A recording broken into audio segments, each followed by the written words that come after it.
ഈ വർഷത്തെ SSLC +2 പരീക്ഷകളിൽ ഉജ്ജ്വല വിജയം നേടിയ വിദ്യാർത്ഥികളെയും മികച്ച വിജയം കൈവരിച്ച യുവാക്കളെയും Ahalia group of education institutions ആദരിക്കും. ജൂൺ 7 ഞായറാഴ്ച രാവിലെ 10 മണിക്ക് കഞ്ചിക്കോട് അഹല്യ ക്യാമ്പസിലെ ഓഡിറ്റോറിയത്തിൽ വെച്ചാണ് വിജയോത്സവം 2026 സംഘടിപ്പിക്കുന്നതെന്ന് സംഘാടകർ വാർത്താസമ്മേളനത്തിൽ അറിയിച്ചു.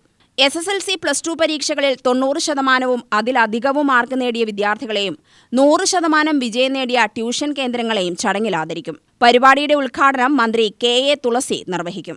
MLA-മാരായ A. പ്രഭാകരൻ, സുമേഷ് അച്യുതൻ എന്നിവർ മുഖ്യാതിഥികളാകുമെന്ന് principal Suresh K. Raju, Abheesha, Bhavin K. Bharath എന്നിവർ പറഞ്ഞു.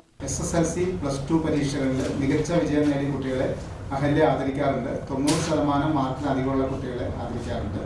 അതിനു പുറമെ 100% പാസ് പെർസെൻറ്റേജ് ഉള്ള സ്കൂളുകളെയും ആദരിക്കാറുണ്ട്. ആ ഒരു പരിപാടി ഇത്തവണ ജൂൺ 7 സൺഡേ 10 മണിക്കാണ് നടത്തുന്നത്. ഉദ്ഘാടനം നിർവഹിക്കുന്നത് ബഹുമാനപ്പെട്ട പിന്നോക്ക വിഭാഗ മന്ത്രി ശ്രീ KA തുളസി അവർകളാണ്. പിന്നെ അതുകൂടാതെ MLA-മാരായിട്ടുള്ള ശ്രീ സുമേഷ് അച്യുതൻ അവർ, പിന്നെ ശ്രീ പ്രഭാകരൻ അവർ എന്നിവരും പങ്കെടുക്കുന്നുണ്ടാവും. അപ്പോൾ അന്ന് 10 മണിക്കാണ് ചടങ്ങുള്ളത്. ആ കാര്യം അറിയിക്കാനാണ്. UTV news, Palakkad.